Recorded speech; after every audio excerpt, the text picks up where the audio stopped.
Manila Broadcasting Company. Yari ang mga nagapangunang balita sa syudad sa Bacolod kag probensya sa Negros Occidental. Mga balita lokal, nasyonal, sa Aksyon, Balitang Bayan. Numero 1, Aksyon, Balitang Bayan. Numero 1, two-time kapisanan ng broadcasters, Golden Dev nominee for Best Provincial Newscast. Aksyon, Balitang Bayan. Numero 1, Aksyon, Balitang Bayan. Numero 1.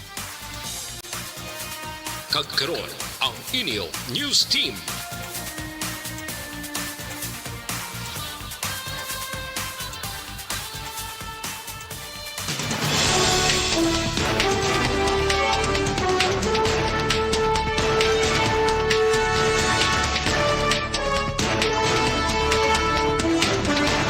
Sa ato nga pangunang mga pangulong dinaran sa mga balita lokal, Kamalek Bacolod, wala pa sa may nabaton nga oposisyon batok sa mga nagparehistro sa katapusan nga semana sa extended registration. Pagpanahog sa manalidad sa mga LGUs nga may gamay nga vaccine rollout hindi husto suno kay Governor Lacson. Sa mga balita nasyonal, rollback sa presyo sa mga produkto petrolyo ginapaabot sa masunod nga semana. 40% sa target sang gobyerno nga ma-fully vaccinated, malapit na malambot. Maayo aga Bacolod, may aga gawahin sa Western Visayas. Karon nga adlaw, Sabado, Nobyembre 6, 2021. Ang inyong news team, Aksyon, Eden Aboso. Aksyon Boy Duran, ang mga balita lokal, pagkatapos lamang sila.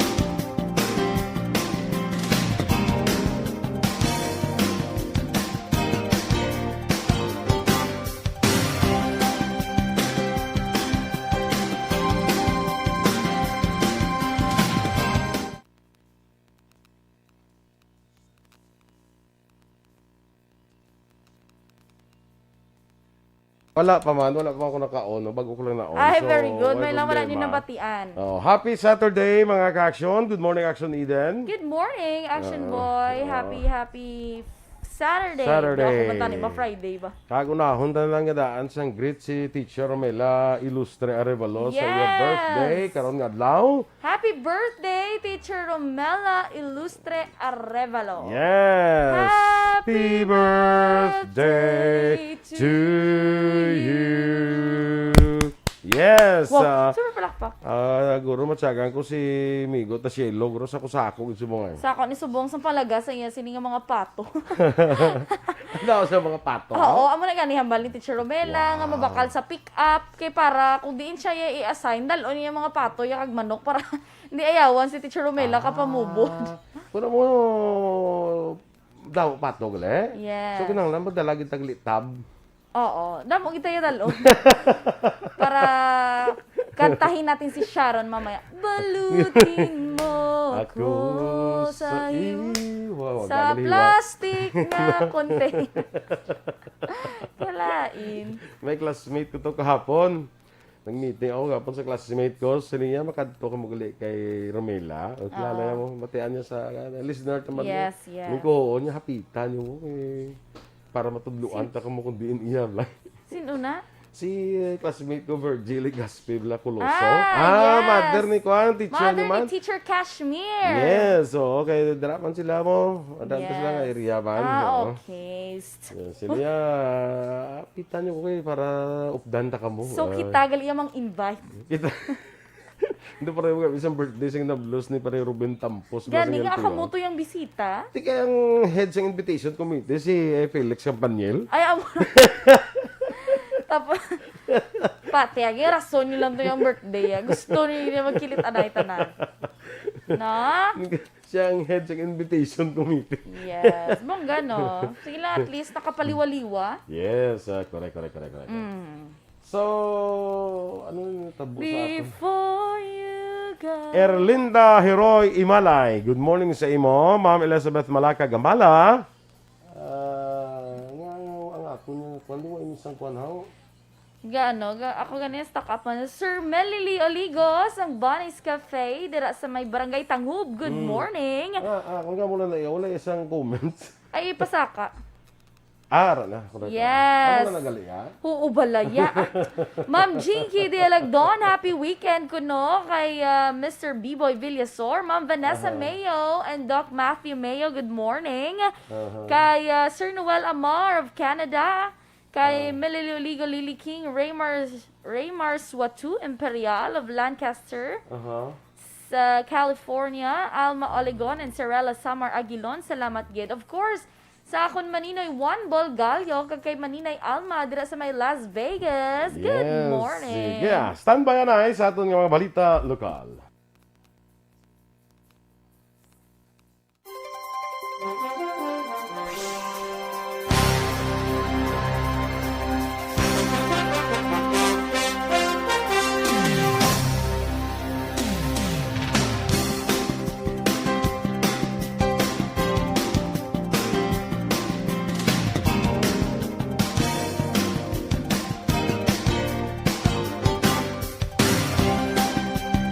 Balitang Bayan, Numero 1. Aksyon Radio Philippines Standard Time, las 6:07. Sa detalye na sa aton mga balita lokal. Wala pa sang nabaton nga oposisyon ang Comelec Bacolod batok sa mga aplikante nga nagparehistro sa katapusan nga semana sa extended voters registration. Sunod kay Bacolod Comelec Officer Attorney Katrina Kanya, base sa schedule ng ipagawa sa komisyon, Nobyembre 8 pa ang katapusan nga adlaw sa ilang pagbaton sa petisyon antes ang intalana nga ERB hearing sa palabuton nga Nobyembre 11. Sa piyak kabahin, naglambot naman sa 8,212 kapanibagong mga voters registration application ang ilang naakomodar sa 15 kadlaw nga nabilin sa extended voters registration. Ginpahag naman ni Negros Occidental Governor Eugenio Aksyon nga hindi insaktong plano sa Department of the Interior and Local Government nga papanaugan sa penalidad ang mga local government units kag mga local chief executives kung may bulaan nga manubo ang vaccine rollout sa ilan na sakupan nga lugar. Sunod kay Aksyon, ang dapat nga himuon among pag-identify sa matuod nga rason agud makadiyon sa solusyon kag pagsulundan. Dugang pa kung ipatuman kag hindi magsunod ang mga LGUs, mayara na sa rason nga papanaugan sila sang sanction. Palayag ni Aksyon, wala sang luyag nga ma-delay ang vaccination. Ilabi na sa Kapitolyo Provincial bangod madamo pa sa ang kinahanglan bakunahan. Sunod pa kay Aksyon, kung mayara na sa rules and regulation, inainganyo sila mga LGUs nga pabaskugon pang kampanya para magpabakuna. I think what should be done is first to determine what is the cause. If at all there's a shortfall, no, or much to be desired as far as vaccine rollout is concerned. Identify it, come up with the solutions. Only then maybe you can sanction if it's not being followed by the LGUs, no? Ang kabahin sa pagpahayag ni Governor Eugenio Aksyon. Ginaduso naman ni Governor Bong Lacson ang Pediavax o kunang pagbakuna sa mga kabataan nga nag-edad 12 tungtong 17 anyos. Sunod kay Lacson, padayon ang kampanya sa kada banwa kag syudad agud magpabakuna kontra COVID-19 ang mga kabataan apang sunod sa gobernador. Hatagan man sa pagtamod ang mga wala pa nabakunahan nga persona nga nakip sa priority groups.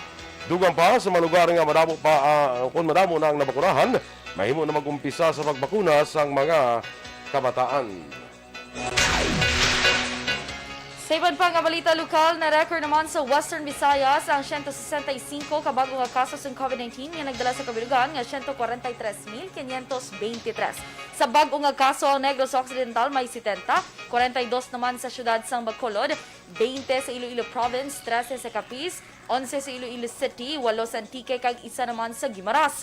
Nadugangan sang 24 recoveries nga nagdala sa kabilugan nga 130,948 kag 35 ang bag-ong napatay nga nagdala sa kabilugan nga 3,567. Samtang 8,971 naman ang kaso nga aktibo sa Western Visayas. Inatugyan sa kapulisan sa Bacolod Emergency Operations Center ang pagpapanahog sa penalidad sa mga ilimnan kagalanaan sa Bangga Metal, Barangay Alhi, Siyudad sa Bacolod. Sunod ng Police Station 7 Commander Police Captain Elmer Bonilla, Makapila na kabeses nga nagabaton sa reklamo ang kapulisan nga may mga baligyaan nga nagabaligya sa makahulubog nga limnon sa papubliko nga lugar kag may mga paglapas sa health protocol. Depensa pa ni Bonilla, regular nga nagatuan sa mga pulis ang mga ginareklamo nga lugar apang sa tion nga maghalin ang pulis patrol. Liwat naman nga nagapasaway ang pila ka mabaligyan. Dugang pa ni Bonilla, nagpadala na siya sang report sa EOC. Nagahulat na lamang sang sabat. Ginapahayag pa ni Bonilla nga ang kapulisan na nagpatuman din lamang sang mga health kag safety protocols para malikawan ang pagdamo sang kaso sang COVID-19. Sa katapusan nga balita lokal, tubtob karon nagapadayon pang clearing operations ang Philippine Army sa nagluntad nga enkwentro batok sa ginaligar New People's Army sa Barangay Quinten Remo Moises Padilla sa Nobyembre 3. Sunod kay Police Major Randy Babor, hepe ng Moises Padilla PNP, yan pa siguro sa Philippine Army nga wala na sang problema pumuluyo kung magpauli na sa tagsa nila ka mga puloy-an. Dugang pa ni Babor, ginasuportahan sa Moises Padilla LGU ila pagkaon sa pagpanguna ni Mayor Ella Garcia.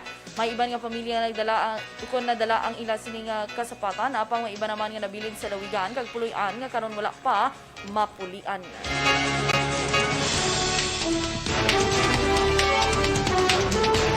Rollback sa presyo sa mga produkto sa petrolyo ginapaabot sa masunod nga semana.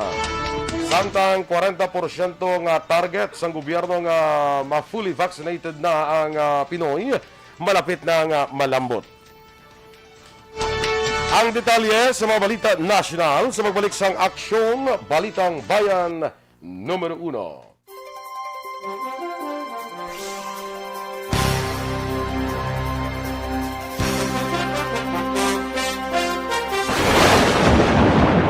Ang elementary nga evacuation center na concern din baha man. Uy. Kasi ginagamat-amat kumansaka ang tubig. Actually, ko po Hindi may kumataas na ang tubig. So, ulat nato nga basuhan nga ng traffic to or ng traffic dito sulod ang continuous rain ang isang dito factor sa pagsaka sa sining tubig sa subong.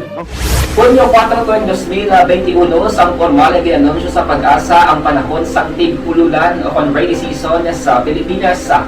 Gani, lauman ang maulaling nga panahon umpisa subong tubtog Nobyembre 2021.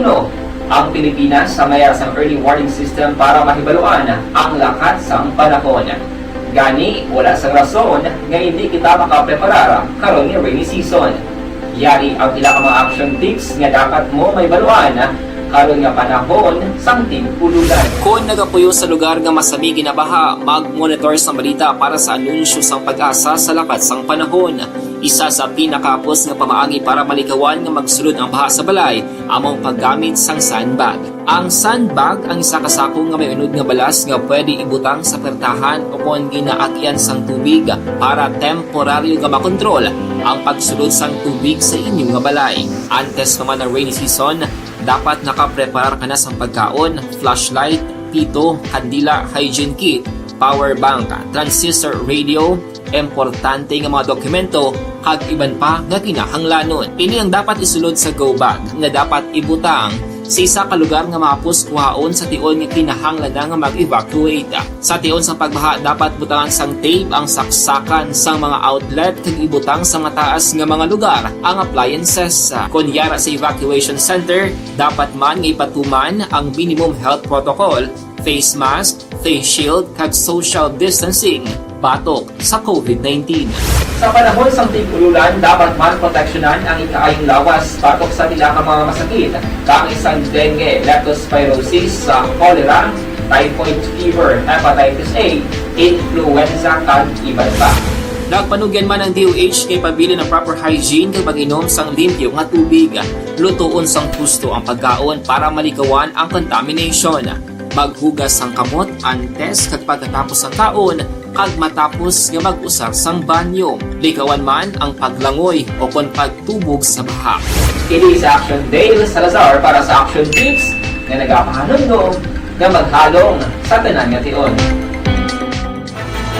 Do not just throw away questions and statements. Kasman ang aton sining nga Facebook page pagiya sa Aksyon Radio.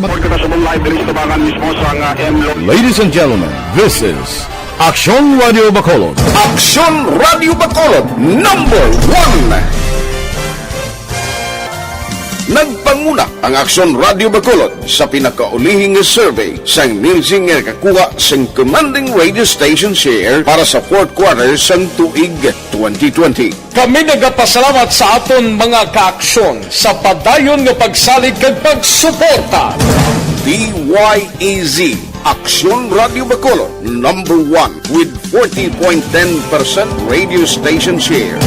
Number 2, Bombo Radio, 38.70%. Number 3, RMN Bacolod, 14.50%. Aksyon Radio Bacolod. Good morning, man. Kahapon sa meeting ko sa mga classmates, meeting namon ba sa mga classmates ko sa amon nga batch? Oo. Kita ko pero may ni si Che Zamora. Alam ko sino di si Che Zamora? Kasi may nagansap tayo. Super announce. Hindi sa Che Zamora mo ang yang Okay. Ano siya? Ano sino na si classmate ko ginis lingkod Che Zamora, handsap daw. Niya ang tanang ang halos mga classmate ko niya siya. Siya gani. Si Shirley gali. Sakay ihada ko Carol Montoya. Good morning na. Good morning, ma'am. Ginatamyan niya lang si Ma'am Christy Morales sa National Printing Office, Quezon City. Ara sila kung nag-watch. Hello, good morning. Magandang umaga po. Yeah. Kag si sino ganito kahapon ni Saman Shirley man tong name nalipat ako sa apelyido no. Jordania Sarmiento Puig Lazaro may aga sa imo dira. Kaya ano ni ko no?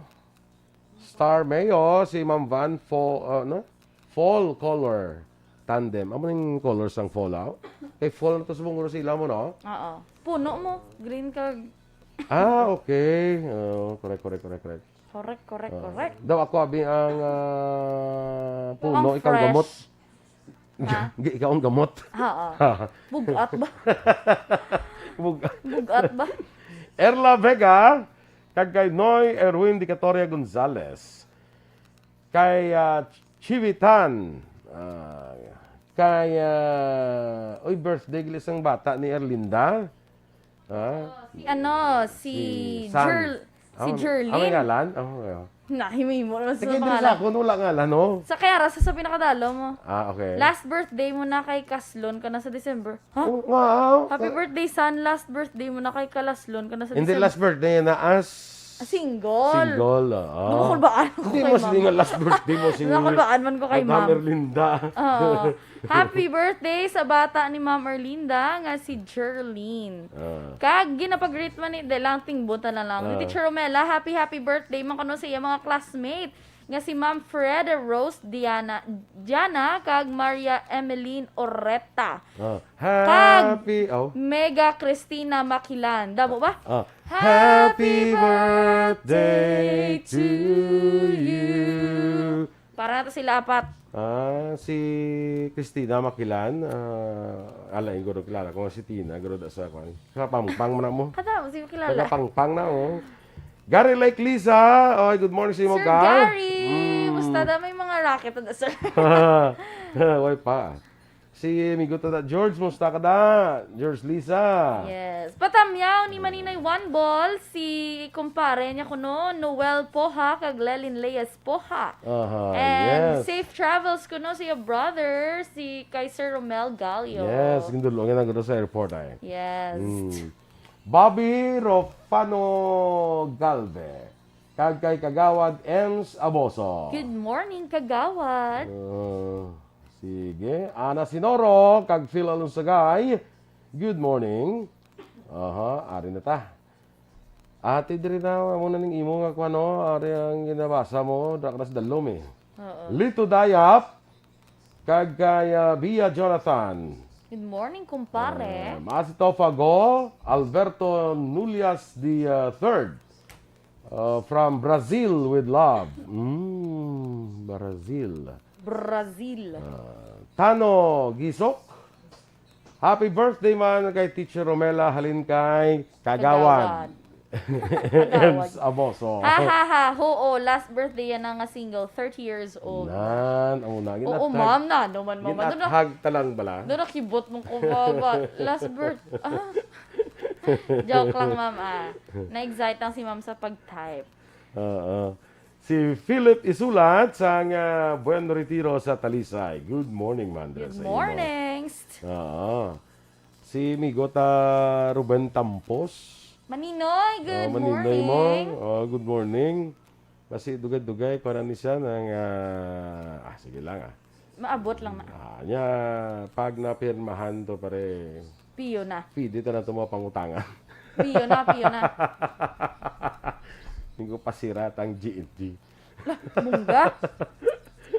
Perfect. Sa mga staff na sa GNG, good morning din sa inyo. Yes. Go na go. Susan Sedulio Taberno.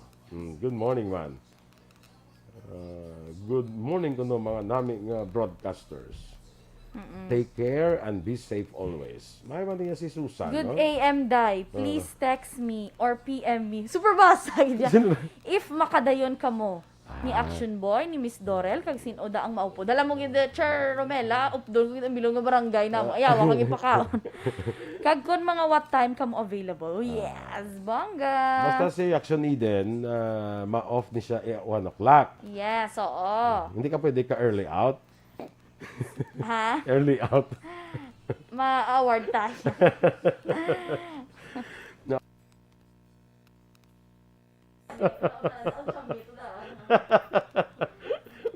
Basta 1 o'clock si Action Eden. Yes. Dali malana. Si Action Boy, yung padlagan. Yung bisa na piyong. Kaya Abot kung kami paglagan, ng hindi ba ikaw mag-drive? ako mag-drive. Wala ko pala dala sa lakyan. Mahal mo lang gas. Subong ginalokdo ko lang. Jean Buerom, morning. Sige, classmate ko na Jean Buerom sa Bago City. Good morning. Standby na sa mga balita national.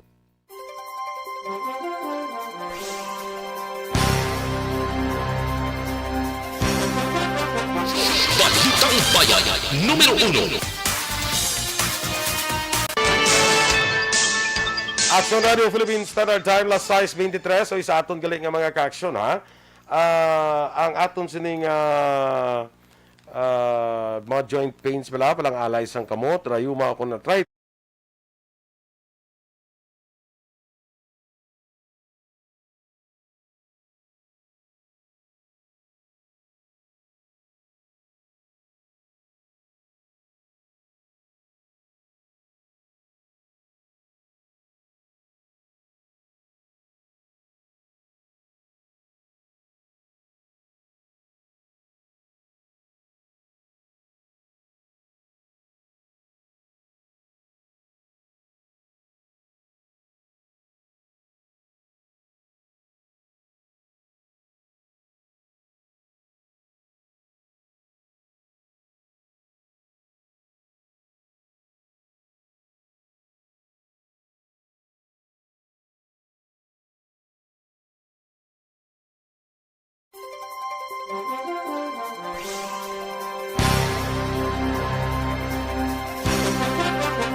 Aksyon Radio Philippines Standard Time, las 6:25 sa detalye na sa mga balita nasyonal.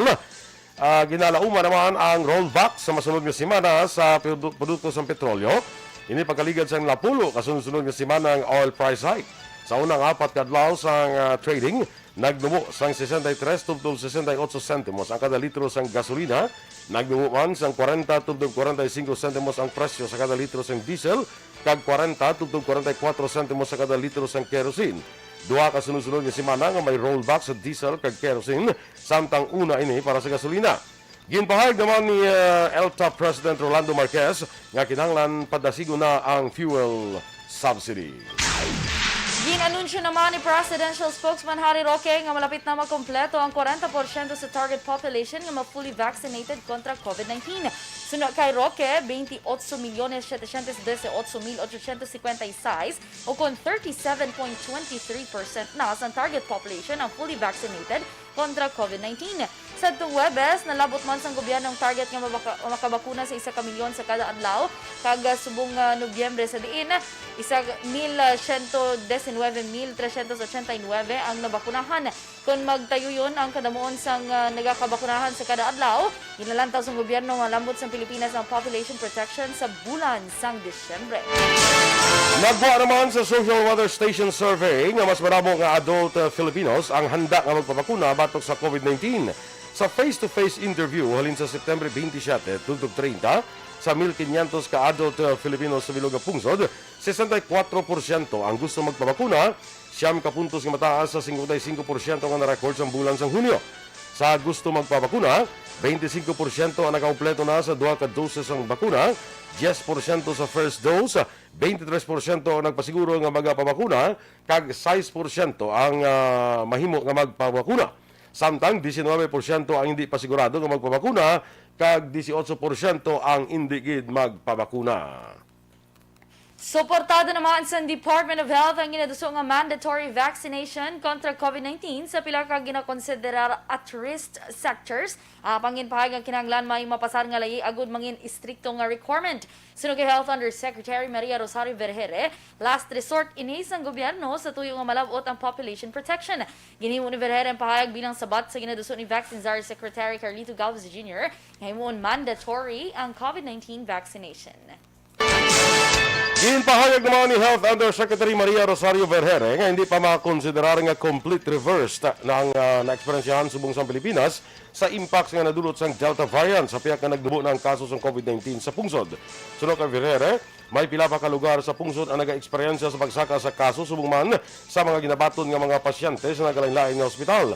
Duwa pa ni Vergere, importante nga hindi magkumpiyansa ka maghalong sa tanan nga oras.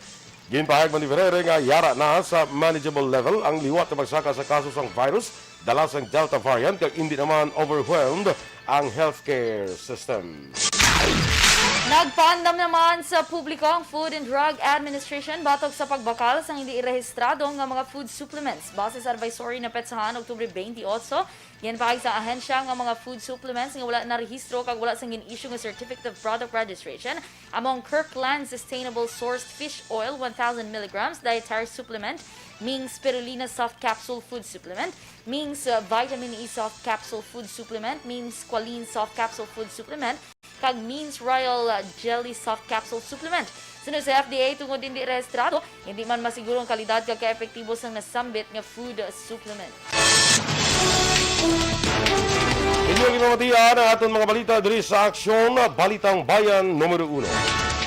Standby na sa Action Report, second portion upod Aksyon Fred Salanga. Balikay kita sa Aksyon Balita Morning Edition upod gapon sa inyong news team. Aksyon, Eden Aboso. Kag Action Boy Duran, una sa balita, una sa aksyon. Sa Bacolod Aksyon Radio. Sa balita, komentaryo, isyu, serbisyo publiko. Sa Bacolod Aksyon Radio.